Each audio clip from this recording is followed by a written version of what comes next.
आमदार संजय कुटे, संतोष घाटोळ, शरद अग्रवाल, राजीव अग्रवाल, संतोष लिप्ते, पद्माकर माळी, वसु राठोड, पांडुरंग बुच, शैलेंद्र पाटील, श्रीधर पाटील, पवन शर्मा अशा अनेक लोकांनी पुढाकार घेऊन 2.5 तासापासून थांबलेली गणरायाची मिरवणूक सुरू करण्यात मोठा सहभाग केला। हे सर्व होत असताना पोलीस प्रशासनाला तारेवरची कसरत करताना पाहायला मिळाले, तर संपूर्ण महाराष्ट्रामध्ये शांत असलेली संत नगरीला गालबोट लागले। अपर पोलीस अधीक्षक तसेच संपूर्ण पोलीस प्रशासनाचे अधिकारी यांनी गणेश भक्तांना कारवाईचे शब्द दिल्यानंतर हा वाद संपुष्टात आला। परंतु असा वाद झाला का हे आता शोध कार्य सुरू असून प्राथमिक माहितीमध्ये विशिष्ट समाजाकडून दगड आल्यामुळे मोदी नगरातील गणेश मंडळाची मूर्ती खंडित झाली आणि ही बातमी जशी जशी अनेकांना माहीत पडत गेली त्यामुळे हा संपूर्ण वाद उद्भवला। शेवटी पोलीस प्रशासनाने ज्यांनी दगडफेक केली त्यांना शोधून त्यांच्यावर कारवाई केली जाईल हा शब्द दिला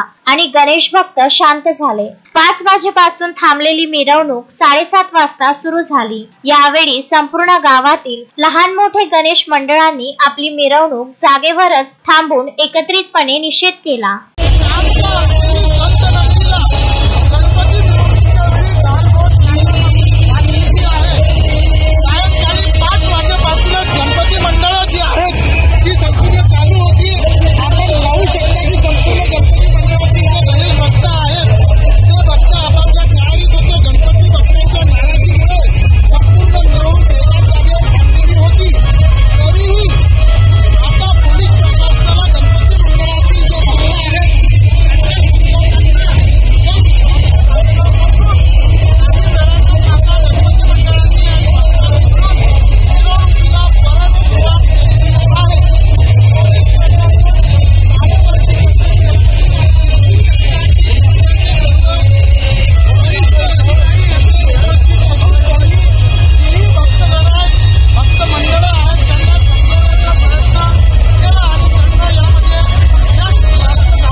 महेंद्र मिश्रा, विदर्भ न्यूज, बुलढाणा।